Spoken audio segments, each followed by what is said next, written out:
সবাইকে স্বাগত। আজ আমরা সফটওয়্যার কোয়ালিটির ভেতরের গল্পটা জানব। মানে ঠিক কী কারণে একটা সফটওয়্যার ব্যবহার করতে দারুণ লাগে আর অন্যটা হতাশ করে। চলুন এই রহস্যের গভীরে যাওয়া যাক।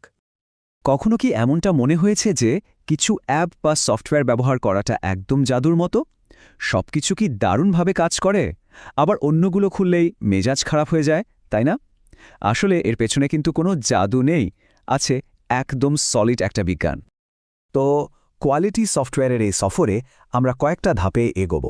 প্রথমে দেখব সফটওয়্যার কোয়ালিটি বলতে ঠিক কী বোঝায়, এরপর জানব এর ব্লুপ্রিন্টটা কেমন হয়, তারপর দেখব এটাকে ঠিকঠাকভাবে বানানো হয় কিভাবে, কাজটা ঠিক হলো কিনা সেটা কিভাবে যাচাই করা হয় সেটাও জানব, আর একদম শেষে পুরো প্রসেসটাকেই কিভাবে আরও পারফেক্ট করা যায় সেটাও দেখব। তাহলে চলুন প্রথম ধাপটা দিয়েই শুরু করা যাক। সফটওয়্যার কোয়ালিটি আসলে কি? আচ্ছা, অনেকেই তো ভাবেন সফটওয়্যারটা ঠিকমতো চললেই তো হলো, তাই না? কিন্তু ব্যাপারটা মোটেও এত সহজ না। আসল কোয়ালিটি এর চেয়ে অনেক বেশি কিছু। এটা একটা পুরো ডিসিপ্লিন। একে বলা হয় সফটওয়্যার কোয়ালিটি ম্যানেজমেন্ট। এটা হলো একটা সিস্টেম্যাটিক অ্যাপ্রোচ, মানে একটা গোছানো পদ্ধতি, যার মূল কাজ হলো এটা নিশ্চিত করা যে সফটওয়্যারটা যেন ব্যবহারকারীর সব চাহিদা আর প্রত্যাশা পূরণ করতে পারে। আর সবচেয়ে মজার ব্যাপার হলো এই প্রক্রিয়াটা কিন্তু শুধু সফটওয়্যার বানানোর সময়ই চলে না, বরং এর পুরো লাইফ সাইকেল জুড়েই এটা চলতে থাকে। আচ্ছা, এবার আসা যাক আমাদের দ্বিতীয় ধাপে, কোয়ালিটির ব্লুপ্রিন্ট। ব্যাপারটা অনেকটা এরকম। ভাবুন তো, একটা বিশাল বিল্ডিং বানানোর আগে কি একজন আর্কিটেক্টের ব্লুপ্রিন্ট লাগে না? অবশ্যই লাগে। ঠিক সেভাবেই একটা দারুণ সফটওয়্যার বানানোর জন্য একটা পরিষ্কার প্ল্যান বা ব্লুপ্রিন্ট দরকার। আমাদের আগে ঠিক করতে হবে যে ভালো সফটওয়্যার বলতে আমরা আসলে কি বোঝাতে চাইছি। আর এই কোয়ালিটি মাপার জন্য আমাদের দরকার কিছু ফ্রেমওয়ার্ক বা কাঠামোর। চলুন দুটো বেসিক ফ্রেমওয়ার্ক দেখে নিই, যেগুলো এই ব্লুপ্রিন্ট বানাতে আমাদের গাইড করে। এখানে দুটো মেইন মডেল আছে।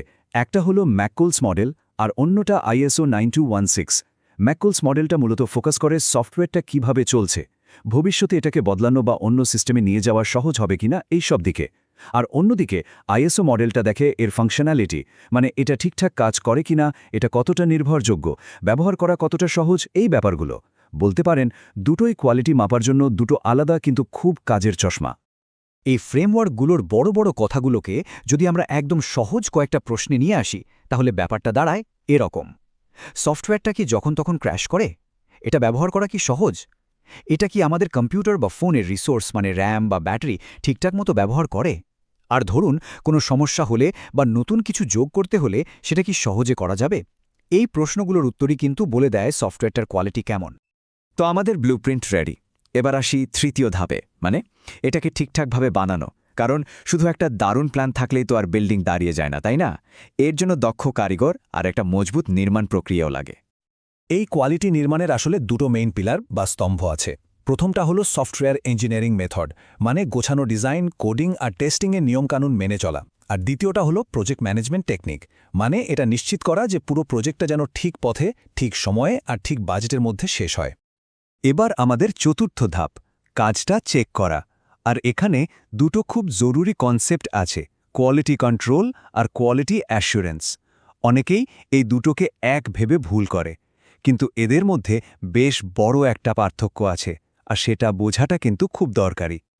দেখুন, কোয়ালিটি কন্ট্রোল বা সংক্ষেপে কিউসি, সেটার ফোকাস থাকে সরাসরি প্রোডাক্টের ওপর। এর কাজ হলো বানানো হয়ে যাওয়ার পর প্রোডাক্টের মধ্যে ভুল খুঁজে বের করা, মানে এটা হলো একটা রিঅ্যাক্টিভ অ্যাপ্রোচ। আর অন্যদিকে আছে কোয়ালিটি অ্যাসুরেন্স বা QA। এটার ফোকাস কিন্তু প্রোডাক্টের ওপর না, বরং পুরো প্রসেসটার ওপর। এর লক্ষ্য হলো এমন একটা সিস্টেম বানানো যাতে ভুল হওয়ার চান্সটাই কমে যায়। তাই এটা হলো একটা প্রোঅ্যাক্টিভ অ্যাপ্রোচ। আরও সহজ করে বললে কিউসি হলো ভুল ধরা, আর QA হলো ভুলটা যাতে হতেই না পারে সেই ব্যবস্থা করা। তো এই সফটওয়্যার কোয়ালিটি ইন্স্যুরেন্স বা SQ এর আসল উদ্দেশ্যটা কি? এর প্রধান লক্ষ্যগুলো হলো: ১. একদম শুরু থেকেই কোয়ালিটির জন্য প্ল্যান করা। ২. সব স্ট্যান্ডার্ড আর নিয়মকানুন ঠিকঠাক মতো মানা হচ্ছে কিনা সেদিকে নজর রাখা। ৩. কোনো সমস্যা হলে সেটা যেন ঠিকভাবে রিপোর্ট করা হয় এবং সমাধান করা হয় সেটা নিশ্চিত করা। আর ৪. ম্যানেজমেন্টকে প্রজেক্টের সব ডেটা দিয়ে আপ টু ডেট রাখা। আর এই লক্ষ্যগুলো পূরণ করার জন্য একটা QA টিমকে বেশ কিছু কাজ করতে হয়। যেমন ধরুন, তারা একটা ডিটেইলড কোয়ালিটি প্ল্যান বানায়, পুরো প্রসেসটা ঠিকঠাক চলছে কিনা তা অডিট করে দেখে, বিভিন্ন ডকুমেন্ট আর এমনকি কোডও রিভিউ করে। আর সবশেষে তারা প্রচুর ডেটা বা ম্যাট্রিক্স সংগ্রহ করে আর সেগুলো অ্যানালাইজ করে। আর এভাবেই আমরা চলে এলাম আমাদের সফরের একদম শেষ ধাপে, পুরো প্রসেসটাকেই পারফেক্ট করে তোলা।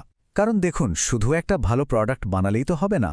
আসল চ্যালেঞ্জ হলো যে পদ্ধতিতে প্রোডাক্টটা বানানো হচ্ছে সেই পদ্ধতিটাকেই প্রায় নিখুঁত একটা পর্যায়ে নিয়ে যাওয়া। আর এখানেই আসে 6 সিগমার কনসেপ্ট। এটা হলো একটা ডেটা ড্রিভেন, মানে তথ্য নির্ভর আর খুবই ডিসিপ্লিনড একটা মেথোডোলজি। এর কাজ হলো যে কোনো প্রসেস থেকে খুঁত বা ডিফেক্ট দূর করা, সেটা গাড়ি বানানোর ফ্যাক্টরি হোক আর সফটওয়্যার ইঞ্জিনিয়ারিংই হোক। এর একটাই লক্ষ্য, প্রসেস পারফেকশন। এই সংখ্যাটার দিকে একটু তাকান, 3.4। ভাবছেন এটা আবার কি? এর মানে কি হতে পারে?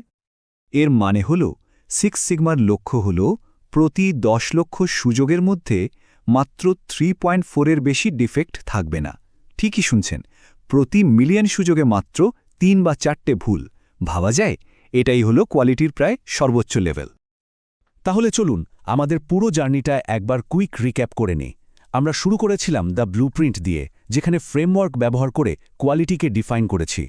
এরপর দ্য বিল্ড পর্বে দেখেছি কিভাবে ঠিকঠাক মেথড আর ম্যানেজমেন্ট দিয়ে কোয়ালিটি অ্যাচিভ করা হয়। তারপর দ্য ইন্সপেকশন পর্বে কিউসি আর কিউএ দিয়ে কাজটা চেক করেছি। আর একদম শেষে দ্য মাস্টারি পর্বে 6 সিগমার মাধ্যমে প্রসেসকে পারফেক্ট করার কথা জেনেছি। অ্যারিস্টোটেল একটা দারুণ কথা বলেছিলেন, কোয়ালিটি কোনো কাজ নয়, এটা একটা অভ্যাস। কথাটা কিন্তু সফটওয়্যার দুনিয়ার জন্য 100% সত্যি। সেরা সফটওয়্যারগুলো হুট করে একদিনে তৈরি হয় না, এটা আসলে একটা ধারাবাহিক আর ডেডিকেটেড অভ্যাসেরই ফল। তো এখন তো পুরো প্রক্রিয়াটা আমাদের জানা হয়ে গেল। এরপরে যখন কোনো অ্যাপ ব্যবহার করবেন, তখন কি এর মধ্যে কোয়ালিটির এই ছাপগুলো খুঁজে বের করতে পারবেন? বা কোথায় এর অভাব রয়েছে সেটা কি ধরতে পারবেন? একটু ভেবে দেখবেন কিন্তু।